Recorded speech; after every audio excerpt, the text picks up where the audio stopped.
Hello students, myself Sunil Patidar and we are here to discuss MTS 15.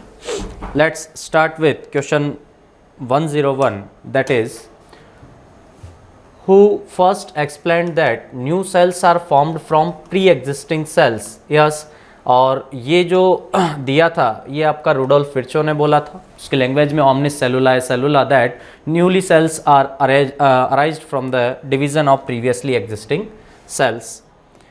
Next question is, which one of the following function is not related with the organelles that are considered to be a part of endomembranous system? कह रहा है कि भाई कौन सा function उन organelle से related नहीं है जो एंडोमेम्ब्रेनस सिस्टम से रिलेटेड है। तो एंडोमेम्ब्रेनस सिस्टम से कौन कौन रिलेटेड है ऑर्गेनली? एक तो हो जाएगा आपका ER हो जाएगा, गोल्जी बॉडी एंडोमेम्ब्रेनस सिस्टम से रिलेटेड है, लाइजोसोम्स एंडोमेम्ब्रेनस सिस्टम से रिलेटेड है एंड वैक्यूल्स वगैरह ये एंडोमेम्ब्रेनस सिस्टम से रिलेटेड है। तो फॉर्मेशन ऑफ ग्लाइकोप्रोटीन्स, तो सही बात है, फॉर्मेशन ऑफ ग्लाइकोप्रोटीन जो है ये किससे रिलेटेड फंक्शन हो गया? गोल्जी बॉडी से related function. Next, providing precursor of enzymes for the formation of lysosome, ये भी बिल्कुल करेक्ट है। देखो एंजाइम्स जो होते हैं वो नेचर में कैसे होते हैं? प्रोटीन्स होते हैं, और प्रोटीन फॉर्मेशन कहाँ होता है? RER पर प्रेजेंट राइबोसोम पर। लेकिन जो लाइसोसोम के हाइड्रोलाइटिक एंजाइम्स जो बनाए जाते हैं, यस, वो इनएक्टिव फॉर्म में होते हैं, यस, प्रीकर्सर फॉर्म में होते हैं, और उनको फिर बाद में फंक्शनल मैच्योरेशन किया जाता है पैकेजिंग के टाइम। तो ये भी बिल्कुल सही है कि लाइसोसोम के प्रीकर्सर जो हैं वो बनाती हैं कौन? RER। यस, एंजाइम्स प्रोटीन होते हैं और प्रोटीन फॉर्मेशन करती है RER, करेक्ट है। Formation of cell plate during cytokinesis, ये भी बिल्कुल सही है। जो गोल्जी बॉडीज़ होती है सेल प्लेट के दौरान, सेल प्लेट फॉर्मेशन से पहले आपने सुना होगा या पढ़ा होगा फ्रेगमोप्लास्ट नाम की एक स्ट्रक्चर बनती है, और फ्रेगमोप्लास्ट बाद में सेल प्लेट बन जाती है। तो फ्रेगमोप्लास्ट जो इसमें गोल्जी वेसिकल्स वगैरह इनका रोल होता है। तो ये भी बिल्कुल करेक्ट हो जाएगा एंडोमेम्ब्रेनस सिस्टम से related. Synthesising non secretary proteins, yes, ये इनसे रिलेटेड नहीं है। यहाँ पर क्या होता है, यहाँ पर जितने भी प्रोटीन्स बनते हैं RER से वो सेक्रेटरी प्रोटीन्स होते हैं। So fourth is not related with endomembranous system. Next question is match the following columns. Yes, column match करना है। मेटाफेज, तो मेटाफेज में आपका हो जाएगा ये थर्ड हो जाएगा ए में। Chromosome set equator. G2 phase, तो G2 फेज में क्या होता है? G2 फेज में ट्यूबुलिन प्रोटीन सिंथेसिस होता है। तो G2 फेज में tubulin protein synthesis. S phase में हो जाएगा डुप्लीकेशन ऑफ सेंट्रियोल, और एना फेज में होगा shortening of chromosome fibres. Chromosome fibres की सेंट्रियोल की तरफ से शॉर्टनिंग की वजह से सेपरेशन होता है सिस्टर क्रोमेटिड्स का। Now let's match. ए में थर्ड है, दो ऑप्शन ए में थर्ड है, G में सेकंड है, सॉरी B में सेकंड है, तो ए में थर्ड, B में सेकंड, C में फर्स्ट है, C में फर्स्ट, D में fourth. Third is the correct answer. Next question is assertion reason type question. Okay, assertion is RNA is best genetic material for transmission of genetic informations in the same generation. ये देखो RNA क्या कर रहा है कि RNA जो है same generation में जेनेटिक इन्फॉर्मेशन को ट्रांसमिट करने के लिए बेस्ट मटेरियल है। बिल्कुल सही है। क्यों? क्योंकि जैसे हम पढ़ते हैं कि डीएनए के पास जो है इन्फॉर्मेशन होती है प्रोटीन बनाने की, डीएनए से आप बनाते हो आरएनए या बोलते हैं एमआरएनए। अब एमआरएनए जो है, यस, ये सेम जनरेशन का मतलब एमआरएनए इस इन्फॉर्मेशन को आगे ट्रांसफ़र करता है और क्या बनाता है? प्रोटीन बनाता है। तो ये बिल्कुल सही बात है कि आरएनए जेनेटिक इन्फॉर्मेशन के ट्रांसमिशन के लिए बेस्ट जेनेटिक मटेरियल है सेम जनरेशन में। ये बिल्कुल सही हो जाएगा। और क्यों है बेस्ट मटेरियल? क्यों है? क्योंकि जो आरएनए होता है वो डायरेक्टली क्या कोड कर सकता है? प्रोटीन कोड कर सकता है। अरे एमआरएनए से क्या बनाते हो? प्रोटीन बनाते हो। यस, तो एमआरएनए, आरआरएनए और टीआरएनए, तो ओवरऑल तीनों आरएनए हैं। तो तीनों आरएनए मिलकर के डायरेक्ट क्या बना सकते हैं? प्रोटीन बना सकते हैं। वो किसी पर डिपेंड नहीं होते, या बोलते डीएनए पर डिपेंड नहीं होते। यस, तो रीज़न इसका दिया है RNA can directly codes for synthesis of protein. Reason भी बिल्कुल सही है। यस, तो असर्शन जो है ये है कि भाई बेस्ट मटेरियल है ट्रांसमिशन के लिए।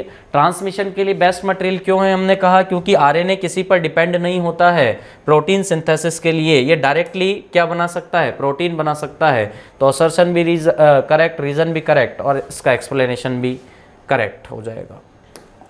Next question is the least number of meiotic divisions to form 120 seeds in a typical angiosperm plant is।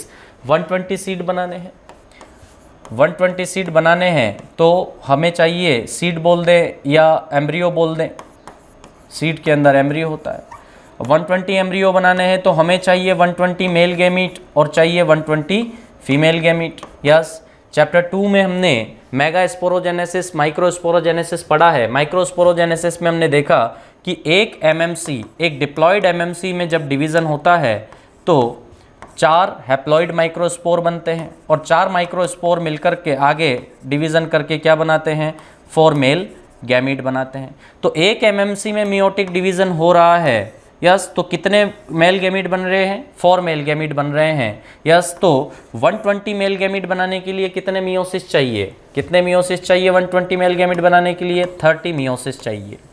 एक एमएमसी में मियोसिस से 4 माइक्रोस्पोर बनेंगे और 4 माइक्रोस्पोर आगे माइटोटिक डिवीजन करके 4 मेल गैमीट बनाएंगे। तो ओवरऑल हम देखें कि एक माइक्रोस्पोर मदर सेल में मियोसिस हो रहा है तो 4 मेल गैमीट बन रहे हैं। तो 120 मेल गैमीट बनाने के लिए कितने मियोसिस चाहिए, 30 मियोसिस तो ये चाहिए। इधर फीमेल गैमीट, अब फीमेल गैमीट में हमने देखा था कि जो मेगा स्पोर मदर सेल है उसमें मियोसिस होता है तो 4 मेगा स्पोर तो बनते हैं, लेकिन 4 में से 3 मेगा स्पोर जो है वो डीजनरेट हो जाते हैं और 1 मेगा स्पोर बचता है और वो फंक्शनल मेगा स्पोर आगे चल करके बनाता है फीमेल गैमेटोफाइट और उसमें होता है फीमेल गैमीट यानी कि एग सेल। यानी कि यहाँ बोले कि एक एमएमसी में मियोसिस हुआ था तो 4 बने थे मेगा स्पोर, लेकिन 4 में से 3 डीजनरेट हो गए थे। तो इसका मतलब एक एमएमसी में मियोसिस होगा तो एग सेल कितनी बनेगी, एक एग सेल बनेगी। और हमें कितनी एग सेल चाहिए, कितने फीमेल गैमेट चाहिए, 120। तो एक मियोसिस से, फीमेल के केस में एक मियोसिस से एक एग सेल बन रहा है। यस, तो 120 एग सेल के लिए कितने मियोसिस चाहिए, 120 मियोसिस चाहिए। तो ओवरऑल अब कितने मियोसिस हो गए, 30 मियोसिस तो मेल गैमीट के लिए हो गए, 120 मेल गैमीट के लिए, और 120 मियोसिस 120 फीमेल गैमीट के लिए हो गए। तो आंसर आ जाएगा आपका 120 + 30, 150 meiotic divisions are required. Next question is, which one of the following characteristics of living beings not said to be true for worker bees? Yes, कि कौन सा कैरेक्टरिस्टिक लिविंग बीइंग का वर्कर बीज के लिए सही नहीं है। इसका डायरेक्ट आंसर है रिप्रोडक्शन। आपने 12th में भी दिया गया है, जहाँ पर जेनेटिक्स में सेक्स डिटर्मिनेशन में हम पढ़ते हैं कि भाई जो मेल हनी बी है वो एग सेल के पार्थेनोजेनेसिस से बनते हैं। तो parthenogenesis is not a true sense of sexual reproduction. So answer क्या हो जाएगा, second. Next question is the lowest taxonomic category that is common to both potato and brinjal. तो देखिए, पोटैटो ऑल और ब्रिंजल, पोटैटो को कहते हैं Solanum tuberosum और जो ब्रिंजल है वो है सोलेनम मेलोंजेना। तो दोनों की स्पीसीज जो है वो डिफरेंट है, दोनों की स्पीसीज डिफरेंट है, लेकिन दोनों में क्या सेम है, दोनों का जीनस सेम है। दोनों का ही जीनस क्या है, सोलेनम है। तो सोलेनम में, Solanum is a lowest category जो इन दोनों में सेम हो जाएगी, और सोलेनम एक क्या है, जीनस है। The next question is, on the basis of all of the following aspect plants and fungi are similar except, कि कह रहा है कि प्लांट और फंजाई में नीचे दिए गए 4 में से 3 ऑप्शन सिमिलर है, एक डिफरेंट है, वो कौन सा है। सेल टाइप, ये बिल्कुल सही है, सेल टाइप। फंजाई भी यूकैरियोटिक सेल होता है और प्लांट भी यूकैरियोट्स होते हैं, तो सही है। प्रेजेंस ऑफ न्यूक्लियर मेम्ब्रेन बिल्कुल सही है, यूकैरियोटिक सेल्स हैं तो उसके ऊपर न्यूक्लियर मेम्ब्रेन रहेगी। प्रेजेंस ऑफ सेल मेम्ब्रेन सही है, फंजाई के ऊपर काइटिनस सेल मेम्ब्रेन होती है और प्लांट्स के ऊपर सेलुलोजिक सेल मेम्ब्रेन होती है, तो ये सही है, सिमिलर है। Yes, mode of nutrition, yes, mode of nutrition different होता है। मोड ऑफ न्यूट्रिशन में आपने पढ़ा होगा कि fungi are exclusively heterotrophs. Fungi जो है वो एक्सक्लूसिवली हेटेरोट्रॉप्स होते हैं, अनलाइक प्लांट्स। प्लांट्स में जनरली प्लांट्स जो होते हैं वो ऑटोट्रॉप्स होते हैं, और कुछ प्लांट्स आपने हेटेरोट्रॉप्स भी पढ़े हैं, तो प्लांट ऑटोट्रॉप और हेटेरोट्रॉप दोनों हो सकते हैं, जबकि फंजाइज जो है वो एक्सक्लूसिवली हेटेरोट्रॉप्स होते हैं। तो mode of nutrition will be the answer. Next question is a fungus has following characteristics. Okay, septate mycelium है, ठीक है। Reproduction by formation of conidia, तो कोनेडिया जो है ये एस्कोमाइसिटीज में भी बनते हैं और ड्यूटेरो में भी बनते हैं। Yes. Sexual stage is absent, तो सेक्सुअल रिप्रोडक्शन एब्सेंट होती है किसमें? ड्यूटेरोमाइसिटीज में। सीधा आंसर आ जाएगा। किससे बिलोंग करते हैं कैरेक्टर्स? ड्यूटेरोमाइसिटीज से बिलोंग करते हैं। Next question is the causal agent of bovine spongiform encephalopathy is. देखो बीएसई या इसी को ह्यूमन के केस में सीजेडी भी कहते हैं। यस। क्रुड्सफेल्ड जैकब डिजीज ये होती है किससे? प्रियॉन से। And prions are infectious proteins. Prions क्या होते हैं? इन्फेक्टिशियस प्रोटीन्स होते हैं। तो देखो, is a proteinaceous infectious particle. Yes, ये आंसर हो सकता है। Has RNA genetic material? नहीं, प्रियॉन्स में केवल प्रोटीन होता है और वो प्रोटीन इन्फेक्टिशियस होता है। Is without any protein particle? नहीं, प्रियॉन्स में प्रोटीन पार्टिकल होता है, ये भी गलत हो जाएगा। Is mutated RNA particle? RNA इसमें होता नहीं है। फर्स्ट आंसर करेक्ट होगा। नेक्स्ट, पल्वाइनस इज ए, तो पल्वाइनस इज ए टर्म, यस, जो कि यूज़ की जाती है लेग्यूमिनोसी के लिए, पी फैमिली के लिए। पी फैमिली में जो स्वॉलन लीफ बेस है उसी को हम कहते हैं क्या? Pulvinus. Second answer. Incorrect match देखना है हमें, तो इनकरेक्ट मैच प्लेसेंटेशन के लिए पैराइटल प्लेसेंटेशन सही है, मस्टर्ड में होती है। एक्साइल सिट्रस में होता है, ये भी करेक्ट है। बेसल सनफ्लावर और मैरीगोल्ड में होता है, ये भी सही है। मार्जिनल प्लेसेंटेशन आर्जिमोन में नहीं होता। आर्जिमोन और मस्टर्ड बोथ है पैराइटल प्लेसेंटेशन। मार्जिनल तो होता है किसमें? पी में होता है, तो ये इनकरेक्ट मैच हो जाएगा। Next question is assertion reason type question. Assertion is cleistogamous flowers are invariably autogamous. कह रहा है कि भाई क्लिस्टोगेमस फ्लावर्स जो होते हैं वो हमेशा ऑटोगेमस होते हैं। यस, मतलब हमेशा उनमें क्या मिलेगी? ऑटोगेमी मिलेगी। बिल्कुल करेक्ट बात है। यस, क्यों? क्योंकि क्लिस्टोगेमस फ्लावर्स कैसे होते हैं? क्लिस्टोगेमस फ्लावर ऐसे होते हैं कि उनमें उन फ्लावर्स की ओपनिंग नहीं होती। ओपनिंग का मतलब उन फ्लावर्स में जो कैलिक्स और कोरोला है वो ओपन नहीं होते। यस, तो इनमें यहीं पर रहेगा आपका एंड्रोशियम और यहीं पर रहेगा gynoecium.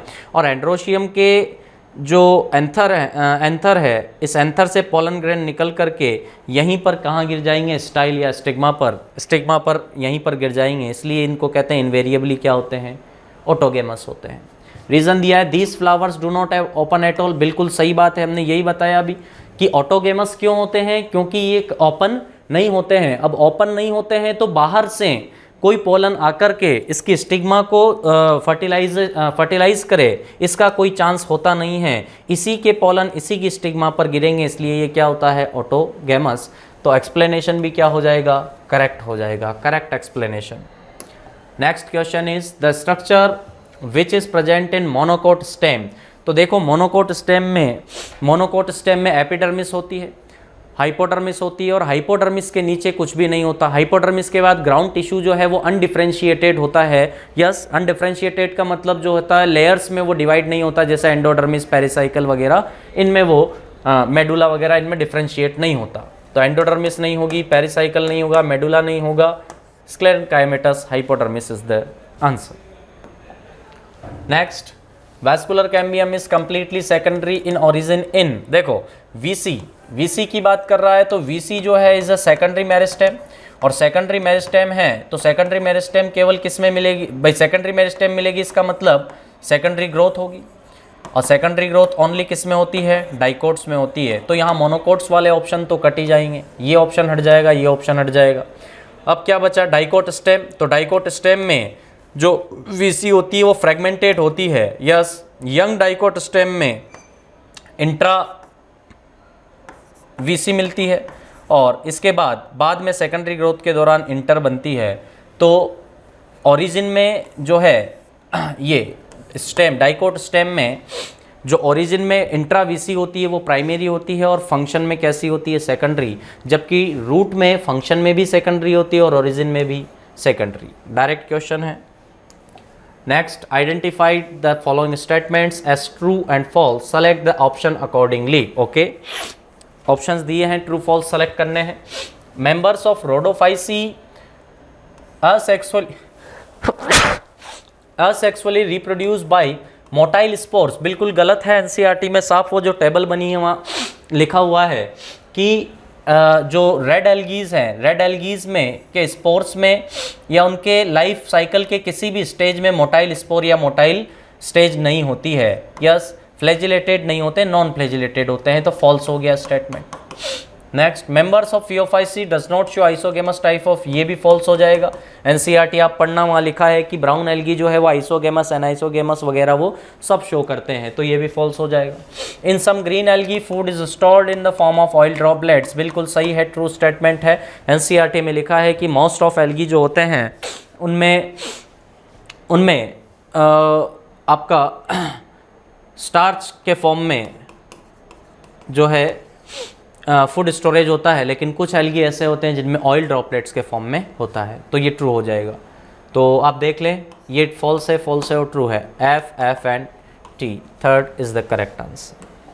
Next question is, in which one of the following plants strobili are not formed. तो देखो, टेरिडोफाइटा स्ट्रोबलाई या कॉन्स की अगर बात करें तो टेरिडोफाइटा में 2 मेंबर ऐसे हैं जिनमें कॉन्स बनते हैं। कौन कौन से? सेलाजेनेला एंड इक्विसेटम। सेलाजेनेला और इक्विसेटम में कॉन्स बनते हैं, और सभी के सभी जिम्नोस्पर्म, ऑल जिम्नोस्पर्म, इन सभी में जो सेक्स ऑर्गन्स होते हैं वो किसके फॉर्म में होते हैं? कॉन्स या स्ट्रोबलाई के फॉर्म में होते हैं। तो देख लो, यहाँ इक्विसेटम आएगा, इसमें बनेगा। साइकस जिम्नो है, इसमें भी बनेगा। पाइनस जिम्नो है, इसमें भी बनेगा। ड्रायोप्टेरिस जो है इसमें कॉन्स नहीं रहेंगे। In the experiment by which the first action spectrum was described, T.W. Engelmann experimented on 2 different organisms। ठीक है कि भाई T.W. Engelmann ने जब पहला फर्स्ट एक्शन स्पेक्ट्रम दिया था तो 2 अलग अलग ऑर्गेनिज्म पर उसने वर्क किया था। According to 5 kingdom classification, those 2 organism belongs to. तो जो उसने 2 ऑर्गेनिज्म पर वर्क किया था वो कौन कौन से थे बेटा? एक तो था आपका एल्गी, और एल्गी का नाम क्या था? क्लेडोफोरा एल्गी था। यस, क्लेडोफोरा नाम का एल्गी था जिसका यूज़ उसने किया था। और एक थे एरोबिक बैक्टीरिया। एरोबिक बैक्टीरिया के सस्पेंशन में उसने क्लेडोफोरा को रखा था। तो बैक्टीरिया जो है ये मोनेरा किंगडम से बिलोंग करेंगे और एल्गी जो है ये प्लांटी किंगडम से बिलोंग करेंगे। तो आंसर देख लो, Monera and Plantae, third is the correct answer. Next question is, the product of photophosphorylation that occurs mostly in stroma lamella membrane of green plant are।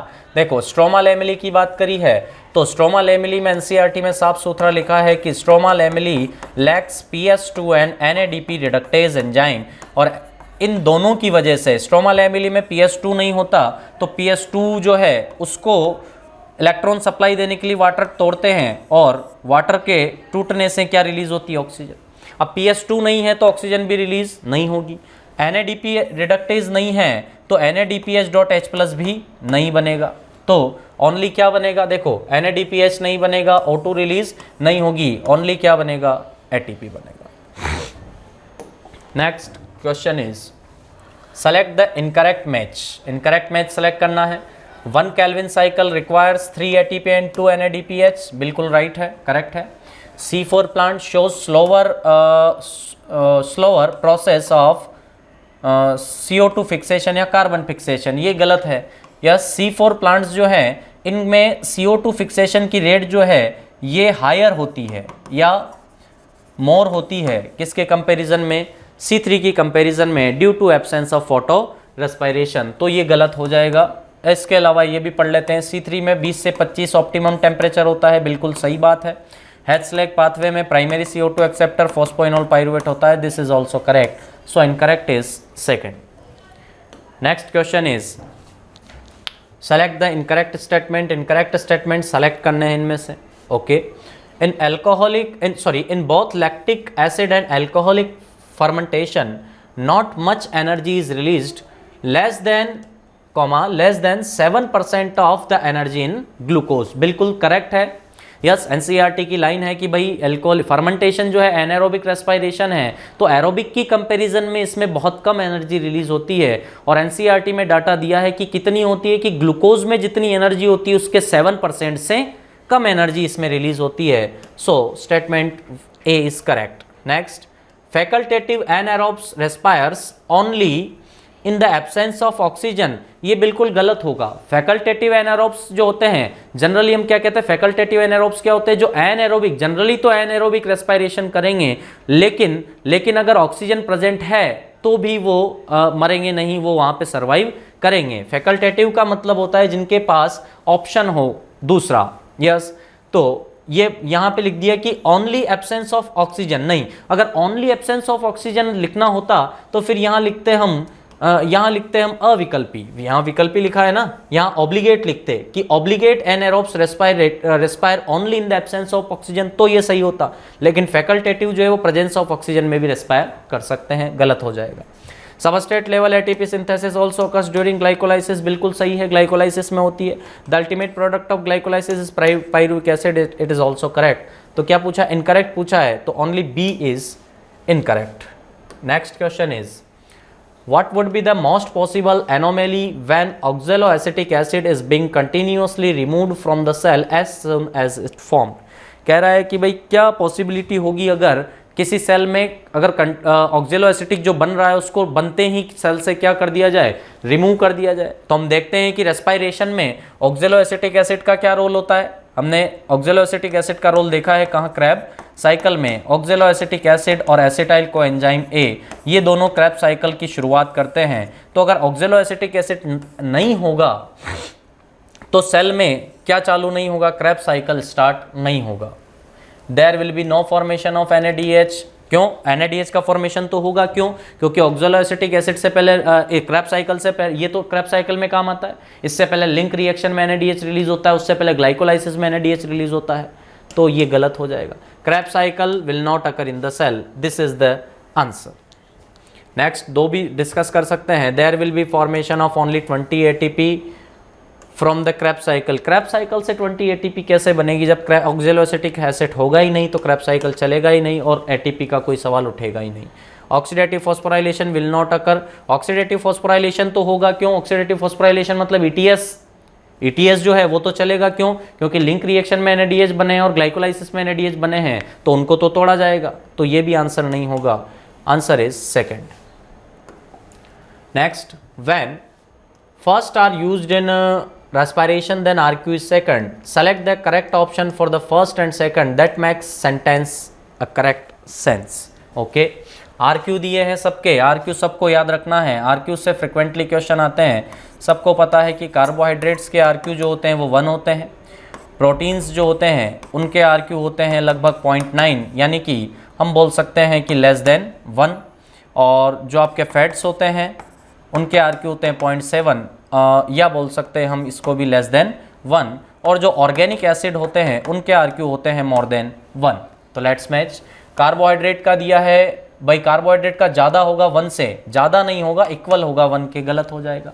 Protein जो है इसका ज़्यादा होगा किससे, 1 से, ज़्यादा नहीं होगा, क्या होगा, प्रोटीन का कम होगा, तो ये भी गलत हो जाएगा। फैट्स आर लेस देन 1, बिल्कुल सही है, ये फैट्स जो होगा इसका लेस देन 1 होगा, ये करेक्ट मैच है। मैलिक एसिड का लेस देन 1 दिया है, less than 1, malic acid is organic acid, और ऑर्गेनिक एसिड का मैंने बताया आपको ध्यान रखना है मोर देन 1, तो थर्ड आंसर करेक्ट हो जाएगा। Next is match the following columns and select the correct option. Okay, abscisic acid used in stomata closure. Ethylene का फंक्शन है सेक्स एक्सप्रेशन, फीमेल कुकुम्बर्स, जो फीमेल कुकुम्बर में female flowering को specifically ये increase करता है, तो सेक्स एक्सप्रेशन होगा। साइटोकाइनिन, साइटोकाइनिन का हो जाएगा counter the apical dominance, and gibberellin का हो जाएगा stem elongation in rosette plant. Match कर लेते हैं, ए में आएगा सेकंड, तो ए में सेकंड 3 जगह आ रहा है, बी में फर्स्ट आएगा, बी में फर्स्ट, सी में फोर्थ, एंड डी में third. Fourth is correct answer. Next question is in sexually reproducing organism the vital link between two successive generation. देखो इधर देखो, मान लीजिए एक पहली जनरेशन में ये मेल है और ये फीमेल है, ये पेरेंट्स हैं, ठीक है। अब पेरेंट्स जो होते हैं, अगर ह्यूमन की बात करें या नॉर्मल की बात करें, तो ये डिप्लॉइड टू एन, यहाँ से मेल गैमीट बनेगा एन और यहाँ से फीमेल गैमीट बनेगा क्या, ये भी एन। दोनों का फर्टिलाइजेशन होगा और क्या बनेगा, जाइगोट बनेगा, और जाइगोट आगे जाइगोट एन और एन 2n बन जाएगा। जाइगोट आगे चल करके ये बनाएगा न्यू ऑर्गेनिज्म, नया ऑर्गेनिज्म। तो ये अगली जनरेशन हो गई। तो आप देखो इस जनरेशन और इस जनरेशन के बीच में यस कौन सी वाइटल लिंक है, zygote is the answer. Next, which of the 4 layers of anther wall has polyploid and have dense cytoplasm. सीधा आंसर है इसका टैपिटम। एनसीईआरटी की लाइन है, टैपिटम जो है उसकी सेल्स जो होती है वो जनरली बाइन्यूक्लिएटेड होती है और डेंस साइटोप्लाज्म में होता है, जो डेवलपिंग मेल गैमेटोफाइट को न्यूट्रिशन देता है। Next, on the basis of ploidy in flowering plant select the odd one. Okay, चेलेजा, तो चेलेजा वगैरह ये सब किसके पार्ट हैं, ओव्यूल के पार्ट है। ओव्यूल की प्लॉइडी जो है यस वो होती है क्या, 2n। तो चेलेजा जो है इसकी प्लॉइडी भी होगी diploid. Nucellus is also diploid and integuments is diploid. और एम्ब्रियो से एक फीमेल गैमेटोफाइट, और गैमेटोफाइट की प्लॉइडी क्या होती है, n। तो ऑड वन हो जाएगा आपका third. Next, what is the fate of antipodal after double fertilisation.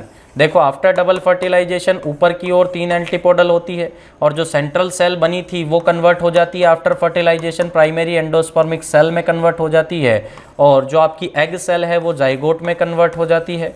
2 में से एक सिनर्जिट तो पहले ही डिजनरेट हो जाती है और एक सिनर्जिट और बची रहती है।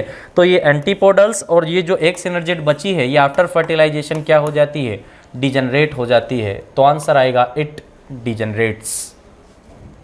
Next question is, study the given pedigree chart of a family for a particular trait in which the shaded one represent the trait. Okay, which one of the following conclusions can be drawn from the chart। कह रहा है कि इसको आप देखो ध्यान से और कौन से कंक्लूजन हम दे सकते हैं। तो देखते हैं इसको, ये पेरेंट है, ये F1 और ये F2 जनरेशन। अब यहाँ देखो सबसे पहले हम देखते हैं कि ये एक्स लिंक्ड है या ऑटोसोमल है।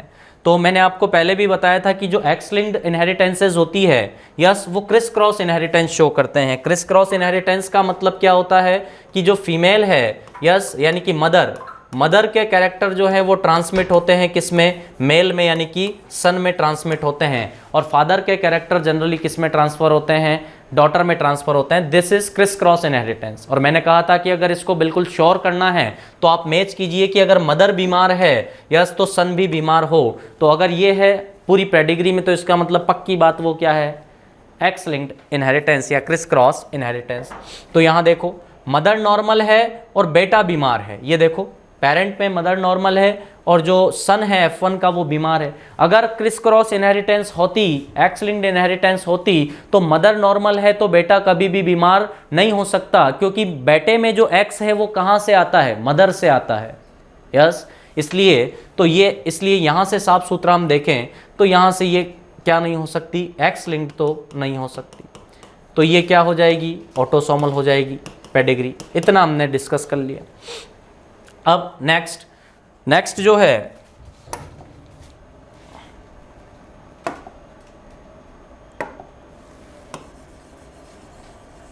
नेक्स्ट हम देखते हैं कि भाई ये तो ऑटोसोमल है, अब रेसेसिव है या डोमिनेंट है, तो इसको हम बना करके देख सकते हैं। मान लीजिए कि अगर हम इसको डोमिनेंट मानते तो डोमिनेंट की जगह पहले हम वैसे साफ सुथरा है, रेसेसिव दिख रही है, देखो रेसेसिव है तो स्मॉल ए अगर इसको माने तो ये हो जाएगा capital A small A, carrier हो जाएगा, क्योंकि ये कैरियर होगा तभी इनमें से एक पॉसिबिलिटी होगी कि F1 में से एक बीमार होगा, तो ये भी कैरियर हो जाएगा, ये भी कैरियर, और ये वापस क्या हो जाएगा, स्मॉल ए, ये हो जाएगा कैपिटल ए स्मॉल ए, ये कैपिटल ए स्मॉल ए, और ये स्मॉल ए हो जाएगा। तो रेसेसिव से आप इसको एक्सप्लेन कर पा रहे हो तो सही है, फर्स्ट सही होगा, autosomal recessive. The disorders like colour blindness can be explained for such pedigree chart, कि कलर ब्लाइंडनेस जैसे डिसऑर्डर जो हैं ये एक्सप्लेन किए जा सकते हैं इस पेडिग्री चार्ट से। तो कलर ब्लाइंडनेस जो है वो एक्स लिंक्ड है और एक्स लिंक्ड इससे एक्सप्रेस नहीं किए जा सकते। द इंडिविजुअल रिप्रेजेंट F1 का fourth individual can be homozygous for the trait. तो F1 का फोर्थ इंडिविजुअल होमोजाइगस हो ही नहीं सकता। अगर ये होमोजाइगस होता तो फिर ये दोनों बीमार होते, दोनों में ट्रेट आता, तो ये हेट्रोजाइगस है, ये भी गलत हो जाएगा। The trait under studied can be x link dominant, तो एक्स लिंक डोमिनेंट नहीं हो सकते, ये बिल्कुल सही बात है। तो यहाँ आएगा आपका 1 and 4, आंसर आ जाएगा आपका 4। Next, 50% of male gametes have only autosome and rest 50% have both autosome and sex chromosome in। तो ये बात कर रहा है बेटा XX XO टाइप के सेक्स डिटर्मिनेशन की।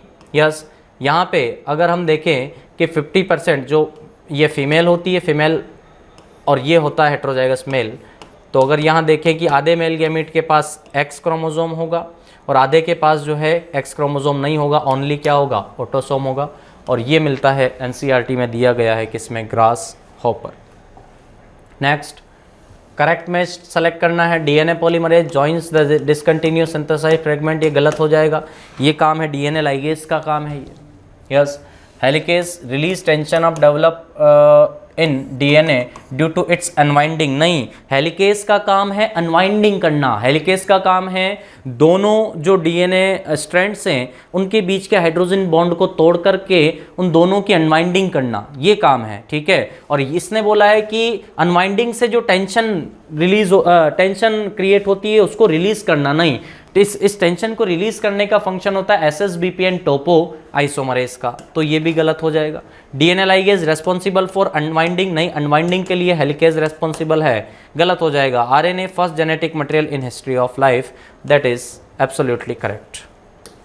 Next, select the correct sequence of tRNA regarding their anticodon sequence that bring amino acid on the given mRNA for translation। Okay, mRNA दिया है ये आपको और इसके अकॉर्डिंग हमें tRNA के एंटीकोडोन देखने हैं। तो मैंने आपको एक बार पहले भी ये क्वेश्चन आया था, मैंने बताया था आपको कि कोडोन्स एंड एंटीकोडोन, जो mRNA के कोडोन होते हैं और tRNA के एंटीकोडोन होते हैं, इन दोनों के बारे में हमेशा एक बात ध्यान रखना कि एक तो ये होते हैं एक दूसरे के कंप्लीमेंट्री और दूसरा होते हैं एंटी पैरेलल। एक दूसरे के कंप्लीमेंट्री भी होंगे और एक दूसरे के एंटी पैरेलल भी होंगे। एंटी पैरेलल का मतलब है कि यदि ये 5 to 3 दिया है, यस, ये कोड्स किधर से किधर दिए, 5 to 3 दिए, तो एंटी कोड क्या होंगे, 3 to 5 होंगे, ये एंटी पैरेलल का मतलब है। और कंप्लीमेंट्री बेस पेयरिंग आप सबको पता है। तो यहाँ देखेंगे सबसे पहले कोडोन बनाते हैं AUG, GUU और UAG। AUG A के लिए आ जाएगा U का कंप्लीमेंट्री A और G का आ जाएगा C, और एंटी पैरेलल होगा तो ये क्या होगा, 3' से चालू होगा। फिर यहाँ आएगा G के का कंप्लीमेंट्री C, U का A और फिर U का A, फिर यहाँ U का A आ जाएगा, A का U और G का C, और यहाँ आ जाएगा 5'। ये हो गया एंटी पैरेलल एंड कंप्लीमेंट्री। तो हम देख सकते हैं, देखो 3' से चालू होगा, 3' से होगा UAC 5' सही है, 3' से होगा CAA 5', ये सही है, अभी तक मैच किया है। और next 3' AUC 5', this is correct answer. Same अगर आप थर्ड में देखें तो ये सेम ऑप्शन थर्ड दिया है, लेकिन थर्ड ऑप्शन में पोलैरिटी जो है वो 5 to 3 दी है, और मैंने कहा कि ये जो होते हैं एंटी पैरेलल होते हैं, तो 5 to 3 पोलैरिटी तो mRNA की है, तो इसका एंटी पैरेलल पोलैरिटी क्या हो जाएगी, 3 to 5 हो जाएगी, इसलिए फर्स्ट आंसर है। नेक्स्ट, स्टैटिन्स आर, स्टैटिन्स आप सबने पढ़े हैं। स्टैटिन्स जो है वो मोनोस्कस परप्यूरिकस नाम के यीस्ट से ऑब्टेन होते हैं, जो ब्लड कोलेस्ट्रॉल लॉवरिंग एजेंट्स होते हैं। ब्लड क्लॉटिंग एजेंट नहीं है, कोलेस्ट्रॉल लॉवरिंग एजेंट है। ऑब्टेन फ्रॉम बैक्टीरिया नहीं, प्रोड्यूस्ड बाय यीस्ट, ये सही है। यूज्ड फॉर क्लॉट, ये भी गलत हो जाएगा। Third is the correct answer. Next question is the rate of formation of new organic matter bye consumers. Yes, consumers से जो नया ऑर्गेनिक मैटर बनता है उसकी रेट को हम कहते हैं secondary productivity. Simple question. Next, which one of the following representation regarding number of species in Amazon rainforest is correct? Okay, देखो यहाँ सबसे पहले जो ये 4 दिए हैं मैं आपको डाटा NCERT में जो पैटर्न्स ऑफ बायोडाइवर्सिटी टॉपिक दिया है उसमें फर्स्ट टॉपिक दिया लैटिट्यूडनल ग्रेडियंट्स, और लैटिट्यूडनल ग्रेडियंट्स के फर्स्ट पैराग्राफ के लास्ट 3 लाइनों में डाटा दिया है, वहाँ आप जाकर के देखना। फिशेज़ जो है अमेजोन रेन फॉरेस्ट में लगभग 3000 स्पीसीज़ जो है वो फिशेज़ की है। बर्ड्स की लगभग 1300 स्पीसीज़ बर्ड्स की है, और मैमल्स की लगभग स्पीसीज़ है वहाँ 4 to 7, और ठीक इतनी ही स्पीसीज़ है एम्फीबिया की। तो 4 to 7 ही स्पीसीज़ किसकी हो जाएगी, एम्फीबिया की। और कौन बचा है यहाँ, रेप्टाइल्स की स्पीसीज़ दी है 378 स्पीसीज़। यस, तो ये हमने लिखा है। अब हम करेक्ट मैच कर सकते हैं। देखो मैमल्स के नंबर ज़्यादा दिए हैं बर्ड्स से, तो मैमल्स के नंबर कितने हैं 4 to 7, और बर्ड्स के कितने हैं 1300, तो ये गलत हो जाएगा। मैमल्स कम होते हैं, ज़्यादा नहीं। एम्फीबियंस जो है इनके नंबर ज़्यादा दिए हैं रेप्टाइल्स हैं, तो एम्फीबियंस जो है 4 to 7 होते हैं और रेप्टाइल 378 होते हैं। ये करेक्ट मैच हो जाएगा, ये भी मैच कर सकते हो। ठीक, बर्ड्स जो होते हैं ये रेप्टाइल से ज़्यादा होते हैं, बिल्कुल गलत है। बर्ड 1300 और रेप्टाइल कितने हैं 37, बर्ड जो है वो कम है रेप्टाइल से, ज़्यादा नहीं कम, तो ये गलत हो जाएगा। बर्ड्स तो ज़्यादा है। यस, फिशेज़ जो है इनका नंबर कम दिया है बर्ड्स से, फिशेज़ 3000 है, बर्ड 1300 है, ये भी गलत हो जाएगा। Second is correct match. Next question is metaphase first is different from the meiotic metaphase as in later case. कह रहा है मेटाफेज फर्स्ट जो होती है वो माइटोटिक मेटाफेज से डिफरेंट होती है, क्योंकि लेटर केस का मतलब क्योंकि बाद वाला कौन है, माइटोटिक मेटाफेज में। तो माइटोटिक मेटाफेज में क्या ऐसा होता है जो वो मेटाफेज फर्स्ट से डिफर होती है, ये बताना है हमें। तो माइटोटिक मेटाफेज में हम देखते हैं, अगर हम दोनों के डायग्राम बनाएं तो माइटोटिक मेटाफेज में जो क्रोमोसोम्स होते हैं वो सिंगलेट के फॉर्म में मेटाफेज प्लेट पर अरेंज होते हैं, यानी कि सिंगल मेटाफेज प्लेट बनाते हैं। जबकि मेटाफेज फर्स्ट में जो क्रोमोसोम अरेंज होते हैं वो होमोलोगस पेयर के फॉर्म में अरेंज होते हैं, यानी कि कितनी मेटाफेज प्लेट बनती है, 2 मेटाफेज प्लेट बनती है। एक ऊपर वाले क्रोमोसोम बनाएंगे और एक नीचे वाले क्रोमोसोम बनाएंगे। तो मेटाफेज फर्स्ट से क्यों डिफरेंट है, क्योंकि यहाँ सिंगल मेटाफेज प्लेट है, या ये सिंगल लेयर में अरेंज है और ये डबल लेयर में अरेंज है, या यहाँ 2 मेटाफेज प्लेट है। तो यहाँ देखेंगे 2 मेटाफेजिक प्लेट आर फॉर्म्ड, ये गलत होगा। क्यों, क्योंकि हमें बताना है कि मेटाफेज जो है ये मेटाफेज फर्स्ट से क्यों अलग है। तो मेटाफेज की क्वालिटी बताना है हमें। तो मेटाफेज की क्वालिटी क्या आएगी कि 1 metaphase plate is form, not 2। ठीक है, 2 मेटाफेज फर्स्ट में बनती है। Tetrads are arranged in equator, ये भी गलत हो जाएगा। टेट्राड्स जो है ये किस में अरेंज होता है, मेटाफेज फर्स्ट में। Single metaphasic plate is form, that is true for metaphase. Homologous chromosome जो है वो मेटाफेज में नहीं होते, मेटाफेज फर्स्ट में होते हैं। Next, tracheids are found in, tracheids जो हैं वो किस में मिलती है। तो देखो ट्रैकिड्स जो है ये सभी वेस्कुलर प्लांट्स में मिलती है। वेस्कुलर प्लांट का मतलब जितने टेरिडोफाइट्स हैं सभी में ट्रैकिड्स मिलेगी। कुछ टेरिडोफाइट्स ऐसे हैं जिनमें वेसल्स मिल सकती है, लेकिन मोस्ट ऑफ टेरिडोफाइट में क्या मिलेगी, ट्रैकिड्स मिलेगी। सभी जिम्नोस्पर्म में ट्रैकिड्स मिलेगी, और एंजियोस्पर्म्स में जो है लगभग 95% वेसल मिलती है और 5% जो है वो ट्रैकिड्स मिलती है। तो अगर हम देखें टेरिडो, जिम्नो और एंजियो तीनों ही, इन तीनों को मिला करके हम कहते हैं वेस्कुलर प्लांट्स कहते हैं। तो ट्रैकिड्स जो है ये इन तीनों में मिलेगी। ऑल कैटेगरी ऑफ प्लांट में नहीं मिलेगी। क्यों, एल्गी और ब्रायो तो नॉन वेस्कुलर होते हैं तो इनमें ट्रैकिड मिलेगी ही नहीं। एंजियोस्पर्म ओनली नहीं, जिम्नो टेरिडो में भी मिलती है, तो ये भी गलत हो जाएगा। सीड बियरिंग प्लांट, तो सीड बियरिंग प्लांट कौन होता है, एंजियोस्पर्म होता है, तो ये भी गलत हो जाएगा। All category of vascular plant, ये बिल्कुल सही है। Pterido, gymno and angio, all threes are vascular plant and all three possess tracheids for water transport. Next question is on hydrolysis of a nucleoside would not yield. देखो nucleoside किससे बना होता है, nitrogen bases plus pentose sugar, इन दोनों के combination को nucleoside कहते हैं। तो purine is a nitrogen base, pyrimidine is a nitrogen base and pentose sugar होता ही है। Phosphate is the answer. Yes, phosphate nucleoside में नहीं होता। Next, if Michelson and Stahl's experiment is continued for 3 generations in bacteria, then ratio of N15 15, N15 14 and N14 14 is क्या होगा? देखो, मेसल्सन stall का experiment क्या था? मेसल्सन स्टाल ने क्या किया था कि जो ई कोलाई है सबसे पहले उसको N15 कौन से मीडियम में डाला था? N15 H4Cl इस मीडियम में डाला था, और इस मीडियम में डालने के बाद फिर उसको निकाल करके कहाँ डाला? नॉर्मल N14 वाले मीडियम में डाला। तो इस मीडियम में जब ई कोलाई को डाला था तो इसका मतलब जितने नए ई कोलाई बने थे उनमें जो भी नाइट्रोजन यूज़ किया गया था डीएनए बनाने के लिए वो कौन सा हो गया? हैवी नाइट्रोजन हो गया। अब इसको निकाल करके इन्होंने N14 वाले मीडियम में डाला तो क्या होगा कि ये दोनों सेपरेट हो जाएगी, ये 15 और ये 15। अब न्यू स्ट्रैंड्स जो बनेगी, नई स्ट्रैंड्स जो बनेगी, वो नई स्ट्रैंड्स में जो नाइट्रोजन होगा वो कौन सा लिया जाएगा? N14 वाला। तो नई स्ट्रैंड जो हो जाएगी उसमें नाइट्रोजन हो जाएगा 14 वाला। यस। फिर इसके बाद अब अगर अपन देखें सेकंड जनरेशन, तो सेकंड जनरेशन क्या हो जाएगी? ये दोनों वापस से क्या होंगे? ये दोनों वापस से सेग्रीगेट होंगे। यस, सेग्रीगेट होकर के ये दोनों 15 और ये 15, ठीक है, और ये बनेगा आपका एक 14 वाला और ये रहा एक 14 वाला। अब नया मीडियम कौन सा है? वापस से नया मीडियम 14 है। 14 में 3 जनरेशन तक हमें बनाना है, तो ये 3 जनरेशन तक अगला जितना भी नया डीएनए बनेगा वो कौन सा बनेगा? 14 वाला बनेगा।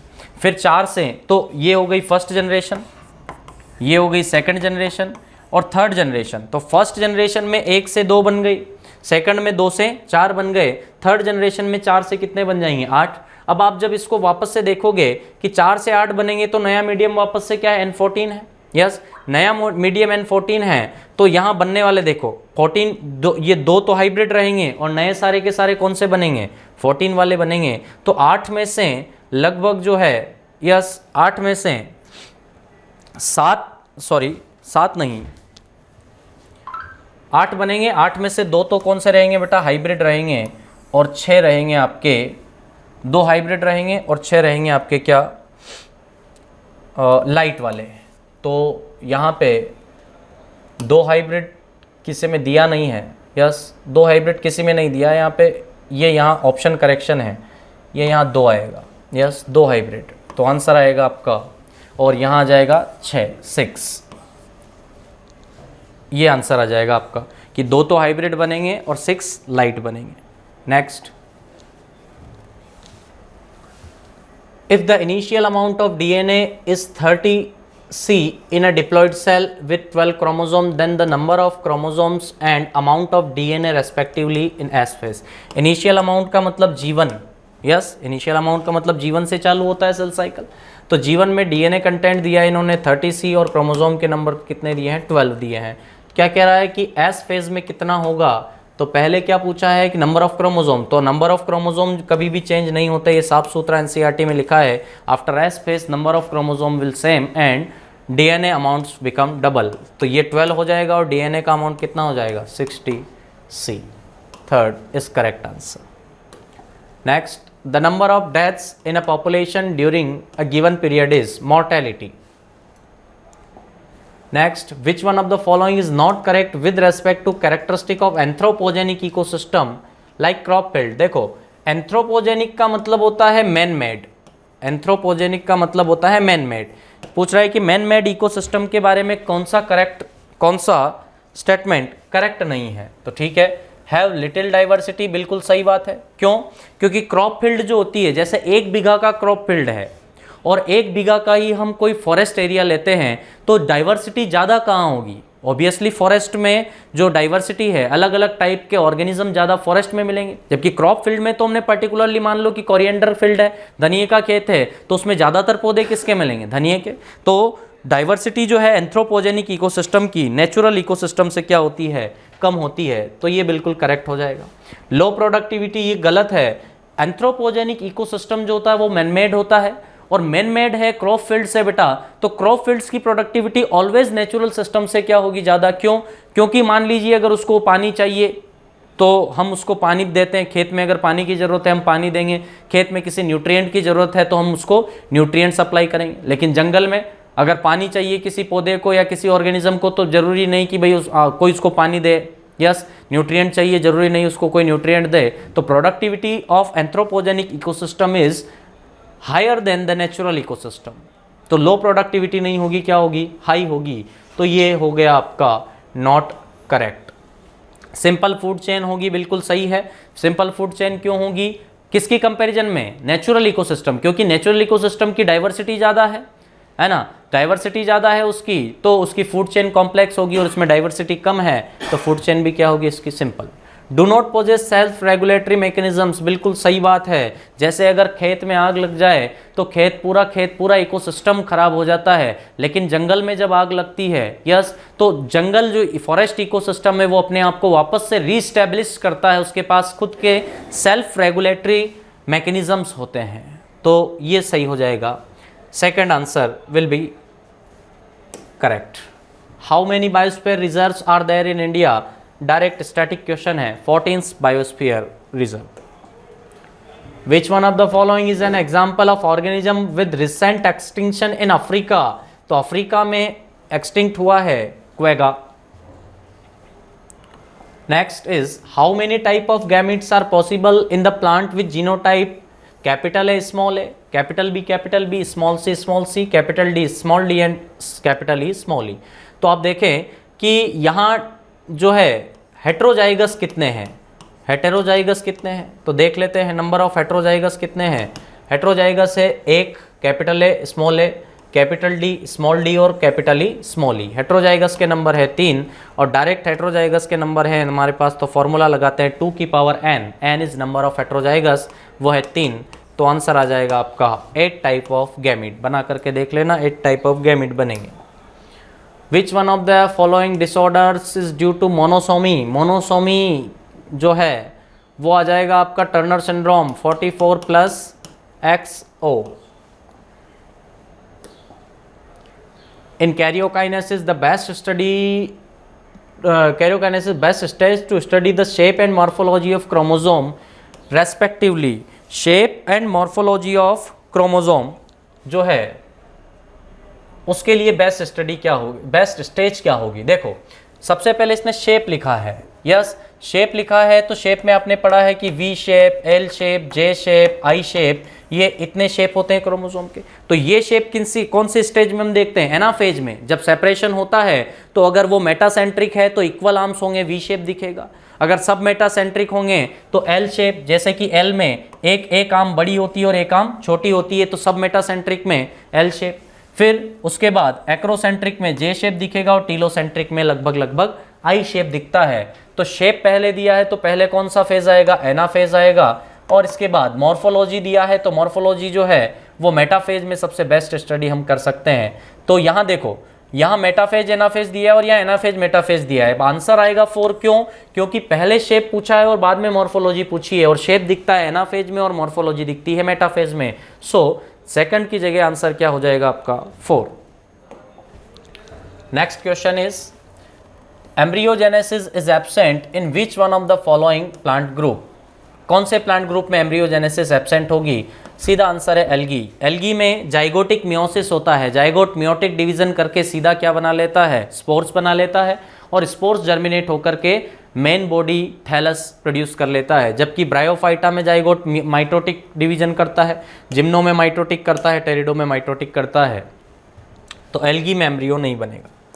Next, select the incorrect match with respect to genes their function of lac operon के लैक जेड। तो ZYA 3 enzyme, Z beta galactosidase, Y permease and A transacetylase.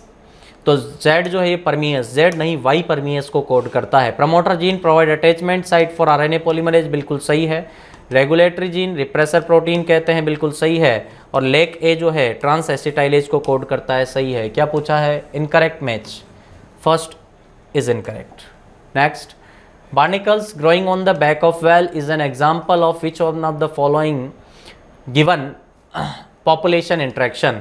तो barnacles जो है वो whale की पीठ पर बैठे होते हैं, ये एग्जाम्पल है बेटा आपका कमन सेलिज्म का। कमन सेलिज्म जिसका साइन हम लिखते हैं +0 प्लस, इसमें barnacles जो हैं उनको तो उनकी रिप्रोडक्टिव फिटनेस तो इंक्रीज होगी, तो उनका रिप्रोडक्टिव फिटनेस में तो प्रॉफिट होगा, यस। लेकिन वहल के लिए लिखते हैं 0, क्योंकि उसकी रिप्रोडक्टिव फिटनेस बार्नेकल की वजह से ना तो डिक्रीज होती है और ना ही इंक्रीज होती है। So commensalism is the answer. Okay, thank you.